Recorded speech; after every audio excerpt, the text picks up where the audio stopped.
ओम ह्रीं नमो अरहन्ताणं। ओम ह्रीं नमो सिद्धाणं। ओम ह्रीं नमो आयर्याणं। ओम ह्रीं नमो उवज्जायाणं। ओम ह्रीं नमो लोये सब्बसाहूणं। एसो पंचनमुक्कारो सब पावपणासनो मंगलानं च सव्येसिं परमं हवै मंगलम्। परमं हवै मंगलम्। आराध्य देव के चरणों में वंदन। आदरणीय समणी जी, उपस्थित भाइयों तथा बहनों, उपासक दशा सूत्र का हमारा वाचन चल रहा है। इसके अंतर्गत हमने 12 व्रतों की चर्चा की, उस संलेखना की भी हमने चर्चा की। आज हम चर्चा करेंगे शिवानंदा भगवान महावीर स्वामी के पास जाती है और शिवानंदा भी 12 व्रतों को स्वीकार करती है। शिवानंदा कौन थी? आनंद श्रावक की वाइफ थी। आनंद श्रावक ने मोटिवेट किया, शिवानंदा मैंने 12 व्रतों को स्वीकार किया है, आपको भी 12 व्रतों को स्वीकार करना है। आपको भी घर में एक दूसरे को मोटिवेट करना चाहिए। यदि वाइफ 12 व्रतों को स्वीकार करती है, अपने हस्बैंड को कहे आप भी 12 व्रतों को स्वीकार करें। अगर हस्बैंड स्वीकार करता है तो वाइफ को कहे आप भी 12 व्रतों को स्वीकार करें।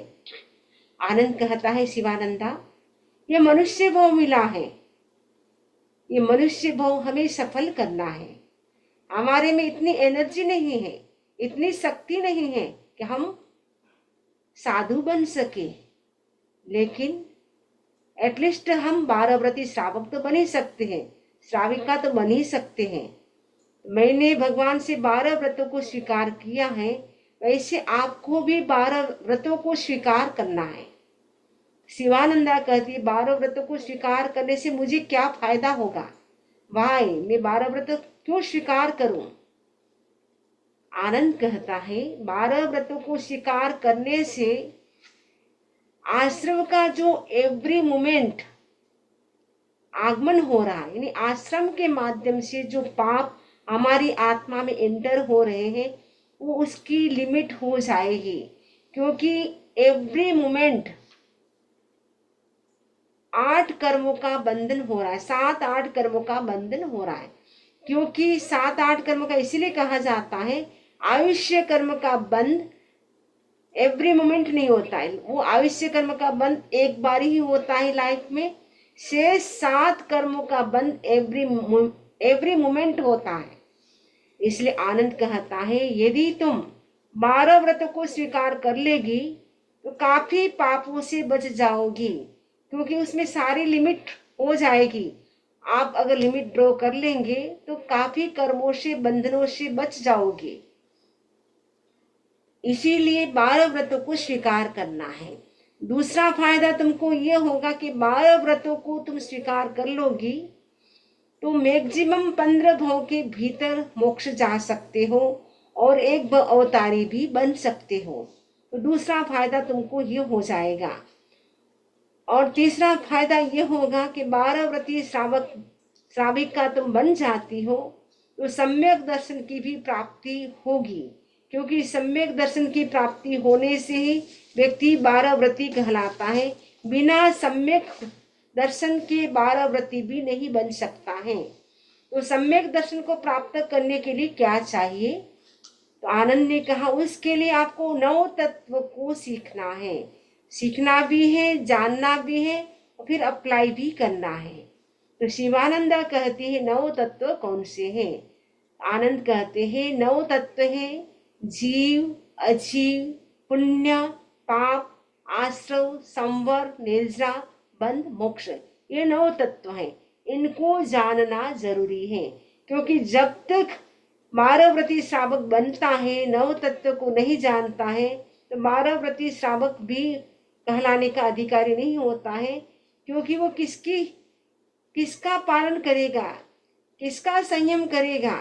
जीव को भी नहीं जानता है, जीव को भी नहीं जानता है, पुण्य को भी नहीं जानता है, पाप को भी नहीं जानता है, आश्रय संवर को भी नहीं जानता है, निर्जरा को भी नहीं जानता है, बंध मोक्ष को भी नहीं जानता है, तो वो कैसे संयम का पालन करेगा, कैसे व्रतों का पालन करेगा? इसीलिए तुमको क्या करना है, 12 व्रतों को भी स्वीकार करने के लिए 9 तत्वों को जानना भी जरूरी है। तो शिवानंदा कहती है, 9 तत्व में जीव तत्व का मतलब क्या होता है? तो आनंद समझाता है, जीव का मतलब होता है जिसमें सोल होती है, चेतना होती है, आत्मा होती है, वो जीव होता है। यानी एकेंद्रिय से लेकर पंचेंद्रिय तक संसार में सब जीव कहलाते हैं। एक इंद्रिय में ओनली 1 सेंस होती है, 2 इंद्रिय में 2 सेंसेस होती है, 3 इंद्रिय में 3 सेंसेस होती है, 4 इंद्रिय में 4 सेंसेस होती है, पंच इंद्रिय में 5 सेंसेस होती है। वो जानना जरूरी है, क्योंकि एक इंद्रिय में भी हमारे जैसी आत्मा होती है। यदि तुमने ये जान लिया, फिर तुम अनावश्यक एक इंद्रिय जीवों की हिंसा नहीं करोगी। एक इंद्रिय जीव के अंतर्गत कौन से जीव आते हैं? पृथ्वी काय, अप काय, तेजस काय, वायु काय, वनस्पति काय, ये 5 प्रकार के 6 काय हैं। उनमें से 5 काय के जीव एक इंद्रिय के अंतर्गत आते हैं। तो डे टू डे लाइफ में उनका हमें प्रयोग करना पड़ता है, क्योंकि उनके बिना हमारी लाइफ नहीं चलती है। इसलिए उनका प्रयोग, उनका यूज हम करते हैं। लेकिन अगर हम जीव तत्व को जान लिया, फिर हम अननेसेसरी हम उन तत्वों का यूज नहीं करेंगे। पृथ्वी का जीवों की अनावश्यक हम हिंसा नहीं करेंगे। जितना आपको सोल्ट की जरूरत है, जितने आपको पृथ्वी गाय के अंतर्गत सोना चांदी सब आते हैं, मिट्टी पत्थर सब पृथ्वी गाय के अंतर्गत आते हैं। आपको पता चल गया कि हमारे जैसी ही उनमें शोल है पृथ्वी काय में, तो आप क्या करेंगे? अनावश्यक उसकी हिंसा नहीं करेंगे। जितनी आपको जरूरत है उतनी आप हिंसा करेंगे। लिमिट कर लेंगे कि मुझे दिन भर में 50 ग्राम से नमक यूज करने का त्याग है, क्योंकि उससे ज़्यादा तो आपको चाहिए नहीं। आपको कभी शादी या कोई फंक्शन बड़ा हो तो उस दिन आप ज़्यादा रख सकते हैं। डे टू डे लाइफ में 50 ग्राम नमक से शायद ज़्यादा नहीं चाहिए। अगर आपको लगे 100 ग्राम चाहिए, 200 ग्राम चाहिए, उतना लिमिट कर सकते हैं। शेष सबका त्याग कर सकते हैं। सोना चांदी आप रोज खरीदते नहीं हैं तो उसका भी आप त्याग कर सकते हैं।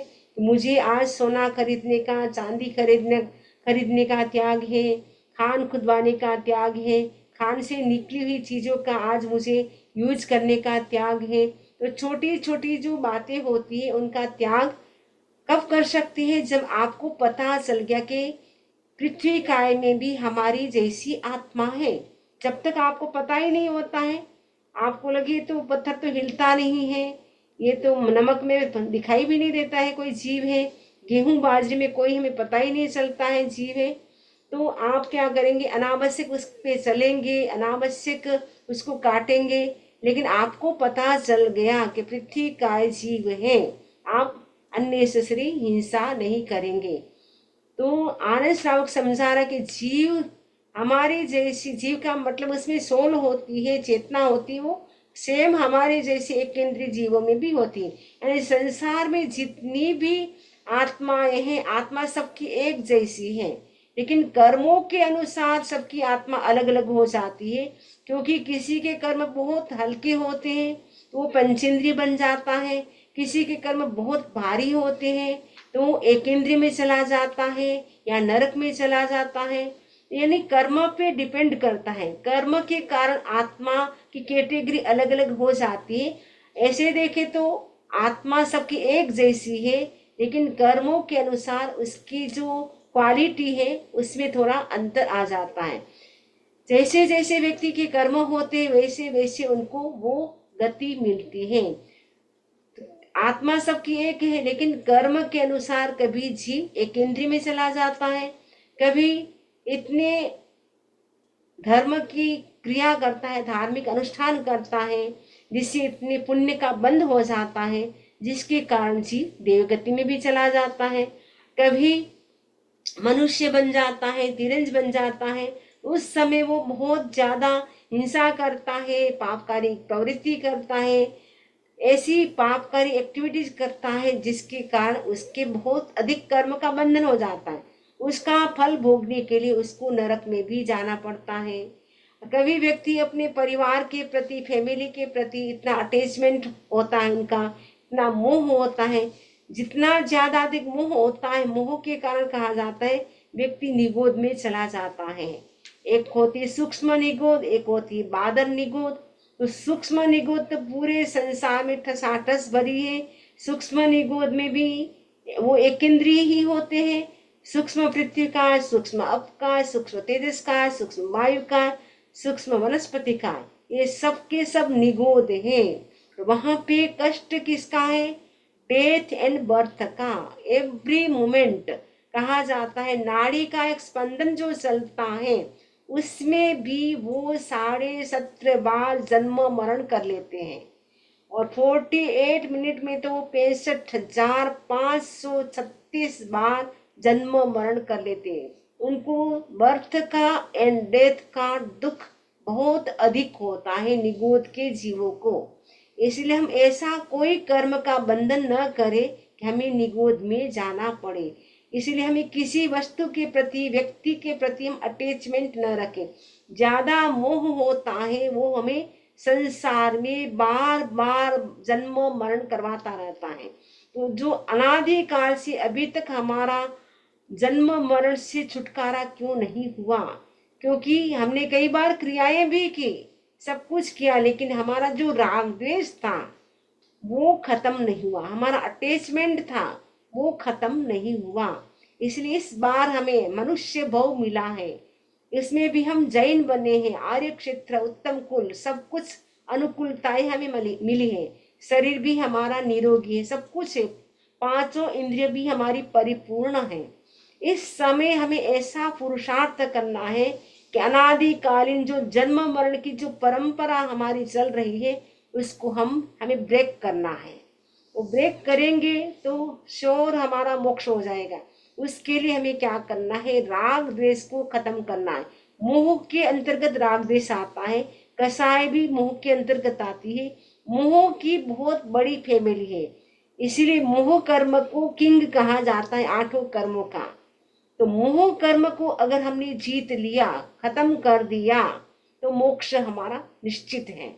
मोह कर्म खत्म होता है तभी हमें केवल ज्ञान की प्राप्ति होती है। इसलिए इस समय हमें क्या करना है? जितना हमारा व्यक्ति के प्रति, वस्तु के प्रति अटैचमेंट है वो जितना हम कम करेंगे उससे हमारा मोक्ष नजदीक होगा। तो हमें क्या करना है? अपने मोह को कम करना है। तो मोह जब कम होगा, आपको पता है मोह का मतलब है ये जो राग द्वेष हम करते, कोई वस्तु में हम बोलेंगे बहुत अच्छी है, कभी बोलेंगे वो बेकार है। किसी के प्रति राग आ जाता है, किसी के प्रति द्वेष आ जाता है, कभी गुस्सा कर लेते हैं, कभी ईगो कर लेते हैं, कभी चीटिंग कर लेते हैं, कभी ग्रीड हो जाती है हमारे अंदर। ये सब कुछ क्या है? मोह की फैमिली है। तो जितना हम कम करेंगे उतना हमारा मोक्ष जल्दी होगा। भगवान कहते हैं मोक्ष के लिए क्या जरूरी है? कसाय मुक्ति किल मुक्ति रेव। कसाय से मुक्त होना है, क्योंकि तपस्या भी हमने कर ली, व्रतों का पालन भी किया, लेकिन कसाय को खत्म नहीं किया। इसीलिए इस भाव में हमें क्या पुरुषार्थ करना है? हमें गुस्से पे कंट्रोल करना है। हमारा गुस्सा बहुत होता है, कोई यदि हमें किसी ने कुछ कहा तुरंत हम गुस्सा में आ जाते हैं, कोई ना कहे तब तक तो हम शांत हैं, लेकिन जैसे किसी ने कहा टिट फॉर टेट जैसा हम बिहेवियर करते हैं। तो हमें इस बार हमें पुरुषार्थ करना है। इस बार चातुर्मास का समय भी प्रारंभ होने वाला है 9 जुलाई से। तो हमें मासकमण करना है कि 1 महीने तक हम गुस्सा नहीं करेंगे। क्षमा का मासकमण, तपस्या का मासकमण तो सभी करते हैं, सभी नहीं करते, वो भी तपस्या का मासकमण करना सबके लिए भी संभव नहीं है 1 महीना भूखा रहना। लेकिन ये मासकमण ऐसा है जिसमें आपको सारा खाना पीना सब कुछ करना है, लेकिन संकल्प करना है कि मुझे 1 महीने तक क्षमा करना है, क्षमा का विकास करना है, यानी गुस्सा नहीं करना है। कोई कुछ भी कहे बाहर से तो करना ही नहीं, अंदर से भी मुझे वो भाव उनके प्रति नहीं लाना है। मुझे किसी ने कुछ कहा है तो कोई बात नहीं, वो उनका जाने, लेट गो मुझे करना है, मुझे क्षमा करना है, मुझे क्षमा भी करना है और क्षमा भी देना है। तो वो हम प्रैक्टिस करेंगे इस बात चातुर्मास के समय कि हम 1 महीने तक गुस्सा नहीं करेंगे। कोई 28 भी कर सकते कि 8 दिन तक मैं 1 वीक तक 1 वीक तक मैं गुस्सा नहीं करूंगी। 3 दिन का भी कर सकते, अट्ठम जिसको कहेंगे, 3 दिन तक मैं 3 डेज तक गुस्सा नहीं करूंगी। 1 दिन के लिए भी कर सकते हैं। तो आप प्रैक्टिस करेंगे, स्टेप बाय स्टेप बढ़ते जाएंगे। तो गुस्सा नहीं करेंगे चातुर्मास के दौरान, ईगो नहीं करेंगे, चीटिंग नहीं करेंगे, ग्रीडनेस भी हम कम करेंगे। तो वो धीरे धीरे हमें बढ़ते जाना है कि कसाय जितना हमारा कम होता जाएगा उतना मोक्ष हमारे पास आता जाएगा। जब मोक्ष हो जाएगा फिर हमेशा के लिए हम डेथ एंड बर्थ की जो साइकिल हमारी अनादि काल की चल रही है उससे हम जल्दी मुक्त हो सकते हैं। तो आनंद श्रावक शिवानंदा को कहता है नव तत्वों को जानना है तो पहले जानना है जीव क्या है, दूसरा है अजीव। अजीव का मतलब जिसमें लिविंग नहीं, नॉन लिविंग जीव होते हैं। नॉन लिविंग जो भी थिंग्स हैं वो सब अजीव हैं। जैसे लैपटॉप है, मोबाइल है, कबाट है, अलमीरा है, वो सब के सब क्या है, अजीव है। और पुण्य, पुण्य का मतलब शुभ कर्म का उदय, शुभ कर्म का जो उदय होता है, शुभ कर्मम पुण्यम, शुभ कर्म है पुण्य है। जितने जितने हम गुड कर्म करते हैं वो सब पुण्य है। यानी वो पुण्य कैसे होगा, गुड कर्म करेंगे तब। तो गुड कर्म क्या है, सामायिक करना, स्वाध्याय करना, चांटिंग करना, सेवा करना, साधु संतों को दान देना, ये सारे गुड एक्टिविटीज है। जब हम गुड एक्टिविटीज करेंगे यानी धार्मिक एक्टिविटीज करेंगे, उसके साथ उससे क्या होगा, कर्मों की निर्जरा होगी, निर्जरा के साथ पुण्य का बंध होता है। तो शुभ कर्म पुण्य है, शुभ कर्म पुण्य है, यानी उसका फल हमें सुख के रूप में मिलता है। हमारे घर में हैप्पीनेस होता है, हेल्दी लाइफ होती है, हैप्पीनेस, ये सब कहाँ से आता है, जब पुण्य का उदय होता है। अगर किसी के पाप का उदय होता है तो कुछ भी फैसिलिटी के साधन नहीं मिलता है, बॉडी भी उनकी हेल्दी नहीं होती है, घर में कोई हैप्पीनेस नहीं होता है, उनके घर में स्ट्रेस, फ्रस्ट्रेशन, एंजाइटी बहुत ज़्यादा होती है जब पाप का उदय होता है। तो बिजनेस भी नहीं चलता है, जॉब होती है वो भी छूट जाती है, जिसमें भी हाथ डालते उसमें भी कोई बेनिफिट नहीं होता है, पाप का उदय होता है। पाप का मतलब अशुभ कर्म का उदय। तो अशुभ कर्म का उदय वो होता है पाप। तो पाप का बंधन कैसे होता है, राग द्वेष करने से होता है, कसाय करने से होता है, हिंसा करने से, झूठ बोलने से, चोरी करने से। जो 18 प्रकार के पाप हैं वो सब नेगेटिव थॉट्स हैं, उसके बारे में अगर सोचते हैं या हम करते हैं या करवाते हैं तो उससे हमें पाप कर्म का बंधन होता है। पाप का रिजल्ट हमें कहाँ क्या मिलता है, उसका रिजल्ट होता है नरक गति या निगोद या तिरंज गति में हम चले जाते हैं। इसलिए हमें बचना है कि 18 पाप जो हैं उनसे हम कितना बच सकते हैं उसके लिए भी हमें ध्यान रखना है। पुण्य के तो 9 प्रकार है और पाप के 18 प्रकार है। 18 प्रकार के जो पाप है उनसे भी हमें बचने की कोशिश करना है। 18 प्रकार के पाप कौन से हैं, प्राणातिपात, निशावाद, अदत्तादान, मैथुन, परिग्रह, क्रोध, मान, माया, लोभ, राग, द्वेष, कलह, अभ्याख्यान, पैशून्य, पर परिवार, रति अरति, माया, मृषा, मिथ्या दर्शन, शल्य, ये 18 पाप हैं। तो आपको दिन भर में रात को सोने से पहले आपको चिंतन करना है, बिफोर स्लीपिंग आपको अपनी आत्मा का इंटरव्यू लेना है। आज पूरे दिन में मैंने 18 पापों में से कौन कौन से भाव किए, क्या मेरे भीतर हिंसा के भाव आए, या क्या मैंने आज किसी जीव की हिंसा की, आज अनावश्यक मैंने वनस्पति की हिंसा की, या अनावश्यक मैंने जलकाय के जीवों की हिंसा की, अनावश्यक क्या मैंने तेजस्काय जीवों की हिंसा की, अनावश्यक क्या मैंने वायुकाय के जीवों की हिंसा की। आवश्यक तो आपको करनी पड़ती है क्योंकि अनावश्यक हमें नहीं करना है। श्रावक को अनावश्यक हिंसा से बचना है। तो 12 व्रती श्रावक बनने के लिए जा रहे हैं तो उनको ये सब बातों को ध्यान रखना होता है। तो पुण्य पाप को भी जान लिया। आश्रव, आश्रव का मतलब आना, किसका आना? कर्मों का आना। क्योंकि संसारी जितने भी जीव, संसारी जीव का मतलब है जो 4 गति 84 दंड, 4 गति 84 लाख योनि 24 दंडकों में जो जीव परिभ्रमण करता रहता है वो 4 गति वाले जीव होते हैं। तो 4 गति 24 दंडकों में भ्रमण करने वाले जीव क्या करते हैं? निरंतर कर्मों का बंधन करते रहते हैं। क्योंकि कभी हमारे थॉट्स नेगेटिव हो जाते हैं, कभी पॉजिटिव हो जाते हैं।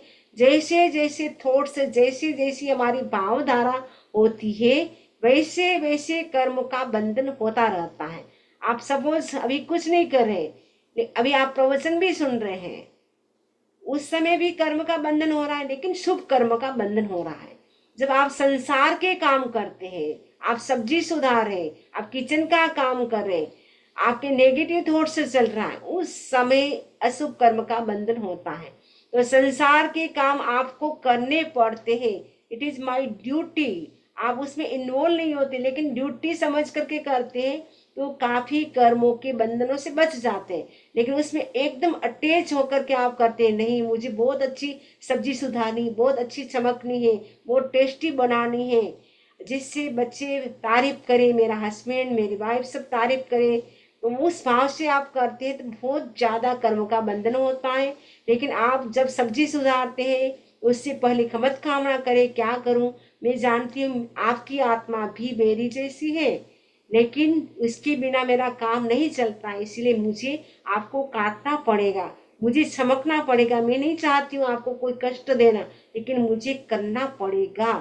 उस भाव से अगर हम करते हैं तो कर्म का बंधन कम होता है।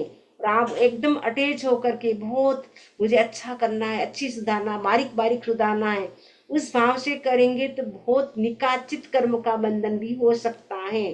फिर उसका फल भोगना बहुत बहुत मुश्किल होगा। फिर जब कर्म का उदय आएगा तब रोना पड़ेगा कि हाय मेरे साथ ऐसा क्यों हुआ, क्योंकि तूने किया था इसलिए तेरे को ही आया। जो बोल फेंकते हैं वापस किसी के सामने तो वो बोल वापस उसके पास नहीं जाती है, तो किसके पास आती है? हमारे पास आती है। वैसे ही जो कर्म का बंधन हम करते हैं वो रिटर्न हमारे पास और अधिक बन करके आते हैं, ब्याज सहित मिलते हैं। आपने कर्म तो इतना सा किया था बंधन, लेकिन बढ़ते बढ़ते बढ़ते वो बहुत ज्यादा हो जाता है। इसीलिए हमें क्या करना है? कर्मों के बंधनों से बचना है कि कितना हम कर्मों के बंधनों से बच सकते हैं। आश्रय का मतलब है कर्मों का आना। इंटर निरंतर कर्म हमारी आत्मा में हो रहे हैं, उन कर्मों के बंधनों से बचने के लिए हमें क्या करना है? त्याग पचखान करना है। ये त्याग पचखान हम मनुष्य भव में ही कर सकते हैं, बाकी कोई भव में त्याग पचखान करने का कोई स्कोप नहीं है। इसलिए आनंद समझा रहे हैं कि आश्रय से भी तुमको बचना है। पूरे आश्रय को क्लोज नहीं कर सकते हो, लेकिन लिमिट करके आपको आश्रय के द्वार को भी क्लोज करना है। और संवर का मतलब है पचखान करना। संवर से नए कर्मों का बंधन जो हो रहा था वो स्टॉप हो जाता है। गेट को आपने बंद कर दिया तो बाहर से कोई भी आ नहीं सकता है। आश्रय का मतलब है ओपन गेट और संवर का मतलब है क्लोज गेट। तो हमें क्या करना है? क्लोज कर देना है। जो कर्मों का गेट खुला है, ओपन है, उसको हमें लॉक करना है। लॉक कैसे करेंगे? उसके लिए कोई की नहीं, उसके लिए त्याग है। तो त्याग की से हम जो हमारी आत्मा में कर्म इंटर हो रहे हैं उसको हम रोक सकते हैं। तो जितना भी आपको समय मिलता है उसमें आप त्याग करते रहे, छोटे छोटे त्याग करें। कोई जरूरी नहीं कि आप पूरा दिन का करें, एक एक घंटे का करें, आधे घंटे का करें, 10 मिनट का करें, 15 मिनट का करें। अभी सपोज आप लेक्चर भी सुन रहे हैं तो आप कर सकते हैं। अभी पानी भी नहीं पी रहे, खाना भी नहीं खा रहे, तो आप क्या कर सकते हैं? 1 घंटे के लिए, आधे घंटे के लिए मुझे 1 कर्ण 1 योग से, देव गुरु धर्म की साक्षी से 1 कर्ण 1 योग से मुझे 3 आहार पानी भोगने का त्याग है, 4 आहार पानी भोगने का त्याग है। अगर आप सामयिक करें तो अच्छी बात है, सामयिक नहीं कर रहे तो संवर की साधना कर सकते हैं कि मुझे आधे घंटे तक 5 आश्रय 18 पाप सेवन करने का त्याग है। तो जितना जितना हम त्याग करते जाते हैं उतना उतना हम कर्मों के गेट को क्लोज करते जाते हैं। तो जितना कर्म का गेट क्लोज होता जाएगा उतनी आत्मा हमारी हल्की हो जाएगी। इसलिए हमें क्या करना है, सी योर सोल, हमें अपनी आत्मा को देखना है। स्वीप योर सोल, अपनी आत्मा को क्लीन करना है। और सील योर सोल, अपनी आत्मा को सील करना है, यानी कर्मों का जो गेट ओपन है उसको भी सील कर देना है। कोई वस्तु होती है उनको सील कर देते हैं, यानी बंद कर देते हैं, तो फिर वो ओपन नहीं होती है, कोई अंदर आ नहीं सकता है। तो आत्मा जो कर्मों से भारी हो रही है उस गेट को क्लोज करने के लिए हम क्या करें, संवर की साधना करें। तो जितना जितना कर सकते हैं आप करें। तो संवर की साधना के लिए 14 नियम रोज कर सकते हैं और 12 व्रतों की आराधना करें और खाते पीते त्याग करते रहे। उपवास एकासन सब नहीं कर सकते, लेकिन खाते पीते भी अगर आप त्याग करते हैं तो काफी आप पापों से बच सकते हैं, क्योंकि 24 आवर्स तो ऐसे भी हम नहीं खाते हैं। तो हम जितना त्याग करते जाएंगे उतने उतने कर्मों का गेट है वो क्लोज होता जाएगा। अदरवाइज तो एवरी मोमेंट ओपन है, तो कभी भी कितने कितने कर्मों का बंधन हमारी आत्मा में लग सकते हैं। तो उन कर्मों के बंधनों से बचने के लिए हम क्या करें, जितनी आपकी शक्ति है वैसे भक्ति करें और त्याग करते जाए। और निर्जरा का मतलब है तपस्या से हमारे पास्ट लाइफ के जो भी कर्म थे उसको हम क्लीन कर सकते हैं, क्योंकि नए कर्मों को रोकने के लिए तो हम क्या करते हैं, त्याग करते हैं। और जो पास्ट लाइफ के जो कर्म के बंधन हैं, कर्म बंधे हुए हैं हमारी आत्मा पर लगे हुए हैं, उनको क्लीन करने के लिए निर्जरा के जो 12 प्रकार है, अनशन, ओनोद्री, भिक्षाचरी, रस परित्याग, काया क्लेश, प्रतिसलिलता, प्रायश्चित, विनय, वैयावृत्य, स्वाध्याय, ध्यान, कायसर्ग, ये 12 प्रकार के निर्जरा हैं। उनसे क्या होती है, कर्मों की धुलाई होती है, कर्मों की क्लीनिंग होती है। आप जैसे क्लीनिंग करते रहते हैं ना, अपनी बॉडी की क्लीनिंग करते हैं, कपड़ों की क्लीनिंग करते हैं, घर की क्लीनिंग करते हैं, बाथरूम की क्लीनिंग करते हैं, सबकी क्लीनिंग करते हैं। तो सोते समय हमें चिंतन करना है कि मेरी आत्मा की क्लीनिंग के लिए आज मैंने क्या क्या किया। 12 प्रकार के निर्जरा में से मैंने आज कौन कौन सी निर्जरा के लिए अभ्यास किया, वो हमें रात को सोने से पहले चिंतन करना है। और बंध तत्व का मतलब है शुभ अशुभ कर्म का बंधन आत्मा को निरंतर होता रहता है। मोक्ष का मतलब है 8 कर्मों से छूट जाना, वो मोक्ष है। इस प्रकार संक्षेप में 9 तत्व की जानकारी आनंद से प्राप्त कर ली शिवानंदा ने। अब शिवानंदा भी 9 तत्वों को जान लेती है और भगवान के पास जाती है। भगवान से कहा कि बनते मुझे भी 12 व्रती श्राविका बनना है। तो भगवान कहते जहाँ स्वम देवानुप्रिय, जैसा आपको सुख हो वैसे करो, लेकिन धर्म के कार्य में डिले मत करो। हम दूसरे कार्य में डिले नहीं करते, लेकिन धर्म के कार्य में डिले करते। कोई बात नहीं, आज सहायक छूट गई, कोई बात नहीं, कल कर लेंगे। लेकिन जो हमें करना है आज उसको हम कल पर छोड़ देते। जो हमें कल करना चाहिए, पाप का काम आज नहीं कल कर लेंगे, वो ऐसा नहीं सोचते। उसको तो हम पहले करेंगे, लेकिन हमें क्या करना है, जो धर्म का काम है कल नहीं आज ही करना है। कल का क्या भरोसा, पल में क्या हो जाएगा पता ही नहीं चलेगा। पल में पूरी दुनिया पलट जाती है ना। पल में अभी देखा आपने, सेकंडों में मिनटों में पूरी प्लेन क्रैश होने से कितने कितने लोग मृत्यु की गोद में चले गए। जब घर से निकले तब सोचा भी नहीं होगा कि हम कहाँ पहुंचेंगे, लंदन पहुंचेंगे या परलोक पहुंचेंगे, किसी ने सोचा भी नहीं होगा। लेकिन अचानक क्या सोचा था और क्या हो गया। तो कभी भी मृत्यु आ सकती है। मृत्यु के आने का समय कोई फिक्स नहीं है, किसी भी समय किसी भी रूप में आ सकती है। इसलिए हमें क्या रहना, अवेयर रहना आत्मा के प्रति, कि हमारी आत्मा कर्मों से भारी ना हो ताकि हमारी सदगति हो। यदि कर्मों से भारी हो गई तो श्योर दुर्गति होगी, फिर कर्मों का भोगना बड़ा कठिन हो जाएगा। तो भगवान कहते हैं धर्म के कार्य में विलंब मत करो शिवानंदा। तुमको अगर 12 व्रती श्रावक बनना है अभी बन जाओ। तो भगवान महावीर क्या करते हैं, शिवानंदा को क्या करते हैं, शिवानंदा को उपदेश देते हैं। यानी शिवानंदा को लक्ष्य में रख करके पूरे परिषद को उपदेश देते हैं। वापस भगवान 12 व्रतों को शिवानंदा को भी समझाते हैं। जैसे आनंद श्रावक को खोल खोल करके समझाया, ठीक वैसे ही शिवानंदा को भी समझाया। तो शिवानंदा 12 व्रतों को समझ जाती है। समझने के बाद शिवानंदा भी क्या करती है, 12 व्रतों को भगवान से स्वीकार कर लेती है। तयणम शिवानंदा भार्या समरस्य भगवो महावीरस्य अंति पंचाणुवयम सप्त शिक्षा वयम दुवालस विहम यही धम्मम पड़िवज्जिता समणम भगवम महावीरम वंदई नमनसई वंदिता नमनसिता तमेव दम्यम जानपवरम दुरुहिता जामेव दिशम पाऊ भूया तामेव दिशम पड़ी गया। तब आनंद की पत्नी शिवानंदा श्रमण भगवान महावीर के पास 5 अणुव्रत तथा 7 शिक्षाव्रत 12 प्रकार के गृहस्थ धर्म को स्वीकार करती है। स्वीकार कर श्रमण भगवान महावीर को वंदन नमस्कार करती है। वंदन नमस्कार कर वह उसी धार्मिक ज्ञान प्रवर में आरूढ़ होती है।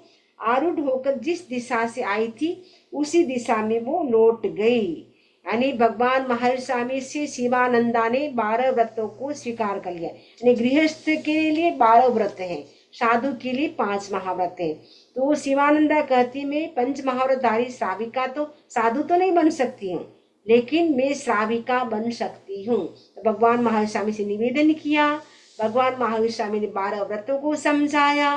12 व्रतों को समझ करके शिवानंदा ने 12 व्रतों को स्वीकार किया।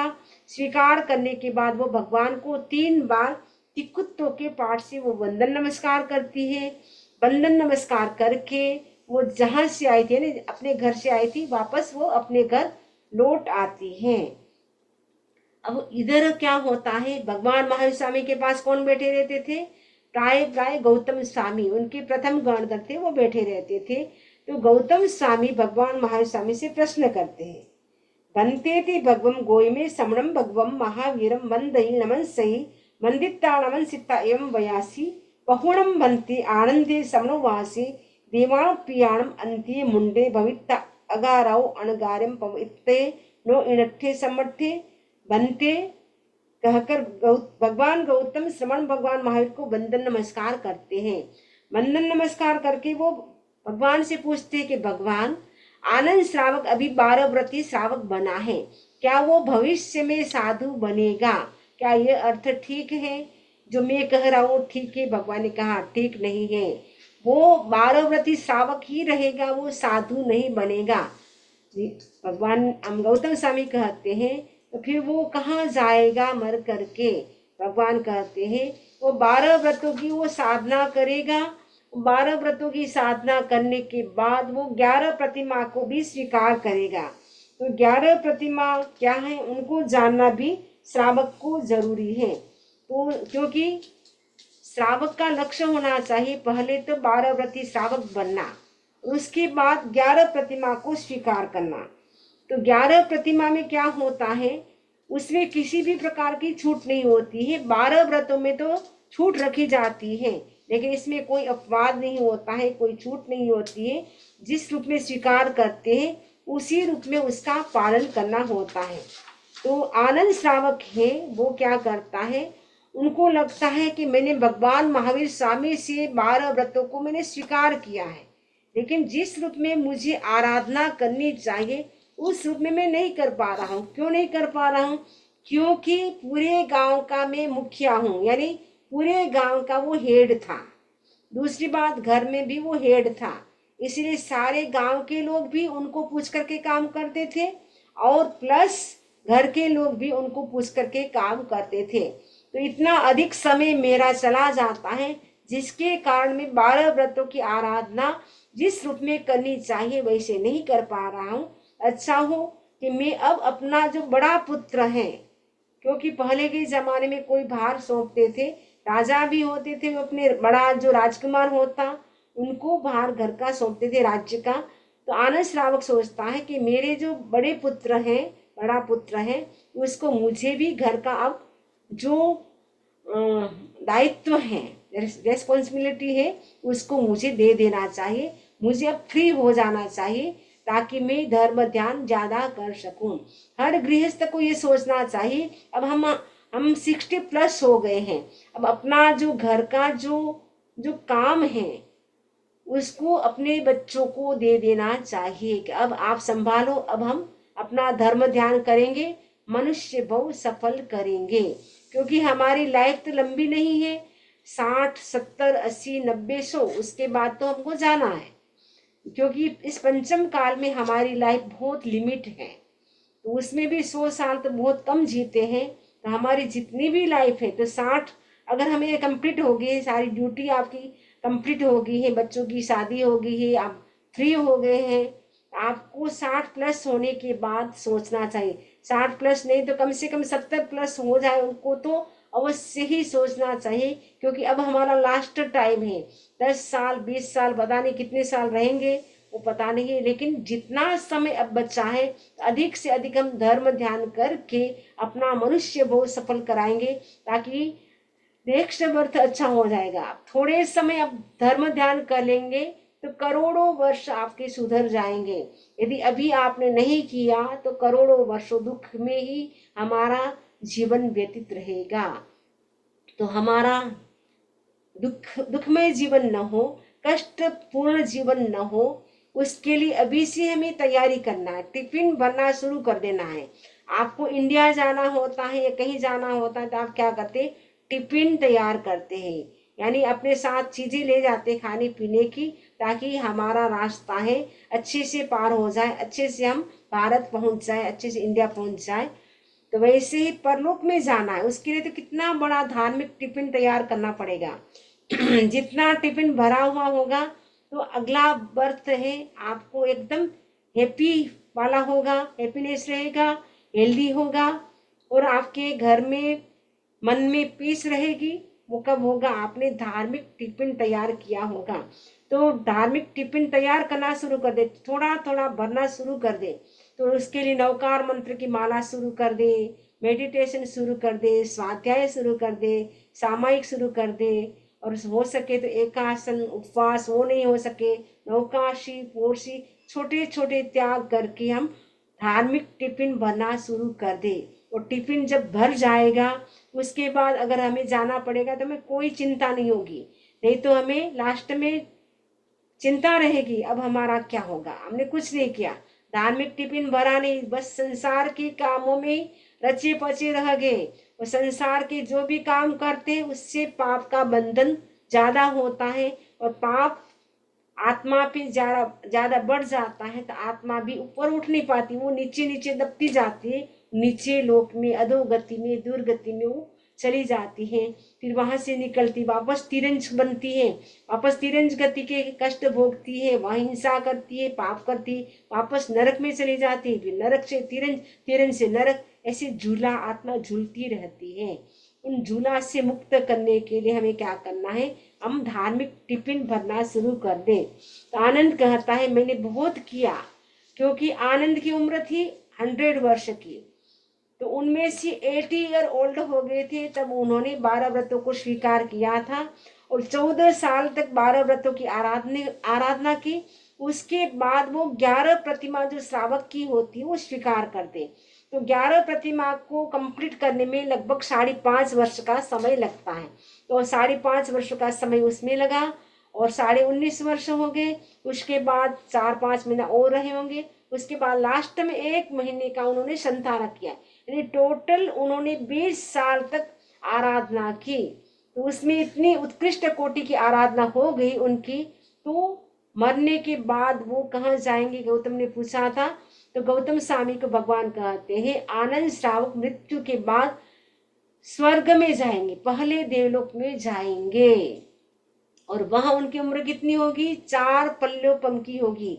सौधर्म देवलोक में उत्पन्न होंगे, 4 पल्योपम की उनकी उम्र होगी, और उसके बाद वहां से वो महाविद्य क्षेत्र में जन्म लेंगे। इस प्रकार सारी बातें भगवान महावीर स्वामी से गौतम स्वामी ने पूछी थी, और आंसर भी उनको मिल गया।